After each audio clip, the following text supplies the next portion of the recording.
Para hadirin jamaah salat asar, tinggal beberapa saat lagi Ramadan akan meninggalkan kita.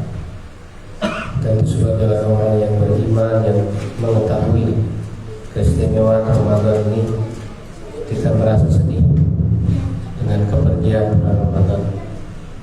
Tetapi Allah Subhanahu wa Ta'ala mengizinkan kita untuk berbahagia, untuk merayakan Idul Fitri ini.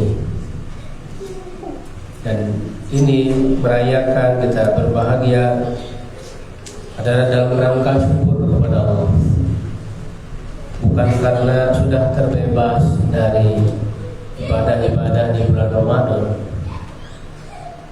ya, tapi justru apa yang sudah kita dapatkan di Ramadan itu, kedekatan dengan Allah, semangat bersungguh-sungguh dalam ibadah, kita lanjutkan di bulan-bulan yang selanjutnya. Nah, karena ini merupakan kesyukuran kita kepada Allah, maka kita jalani sesuai ya dengan tuntunan dari Allah Subhanahu wa Ta'ala, ya, penuh dengan kekhusyuan. Makanya ada adab-adab yang harus kita perhatikan, ya, yang akan menyempurnakan hari raya kita ini, ya, dimana sebelum pelaksanaan sholat ya atau sholat Idul Fitri, ya, kita dianjurkan untuk makan terlebih dahulu, ya, karena ini adalah hari fitri. Fitri itu artinya berbuka. Artinya yang tadinya kita biasa sahur di subuh hari, nah, di Idul Fitri ini kita berbuka, maka dianjurkan untuk makan terlebih dahulu sebelum berangkat sholat, ya, tentu dengan memakai pakaian yang kata Rasulullah, pakailah yang ajwada ma tajidu, yang paling bagus yang kamu punya. Tidak harus memaksakan, yang ada tapi yang paling bagus pakai. Tidak harus putih tapi yang terbagus. Ya, dan memakai wangian tentu juga mandi terlebih dahulu. Ya, kemudian juga sholat Id, ya, dilakukan di lapangan sebagai bentuk syiar agar dilihat oleh banyak orang. Ya. Kemudian setelah itu juga pulangnya Rasulullah SAW itu biasa dengan jalan yang berbeda, ya, khalafat tariq. Ya, mungkin hikmahnya itu agar bisa bertemu dengan lebih banyak orang, ya, karena dalam hadis Rasulullah SAW menyebutkan bahwa ini adalah hari yang barakatahu wa tuhratahu, penuh dengan keberkahan dan kesucian.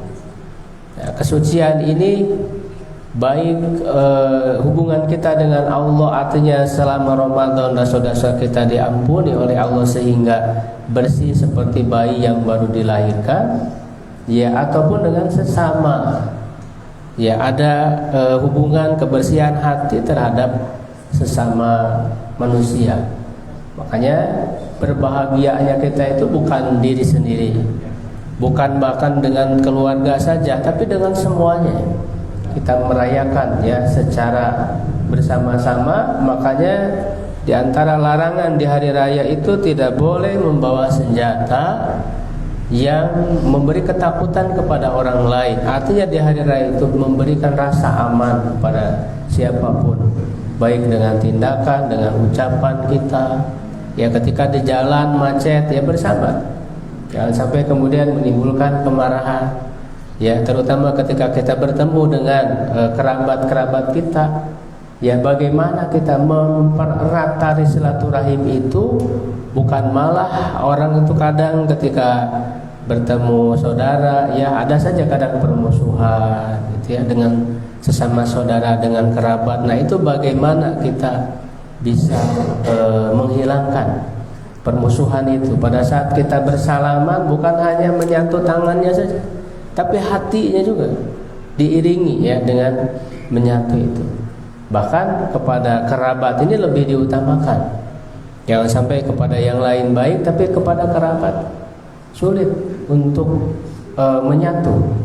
Ya, makanya ketika berbuat baik, bahkan bisa memberikan sedekah, itu kan kepada kerabat itu pahalanya menjadi double. Karena di situ ada pahala sedekah, ya, ditambah dengan pahala menyambungkan tali kekerabatan atau yang disebut silaturahim. Jadi silaturahim itu sebetulnya dengan kerabat. Kalau di kita kan di umum, padahal silaturahim dengan kerabat. Kalau dengan yang lain bukan silaturahim. Ya, itu namanya mempererat ukhuwah, ya, atau misalnya ziarah berkunjung ke yang lainnya. Mudah-mudahan Allah Subhanahu wa taala yang memberikan keberkahan dan kesuksesan di bulan Ramadan, ya, sehingga kita berbahagia dengan penuh rasa syukur di hari raya ini. Aku qouli hadza wa astaghfirullah li wa lakum. Assalamualaikum warahmatullahi wabarakatuh.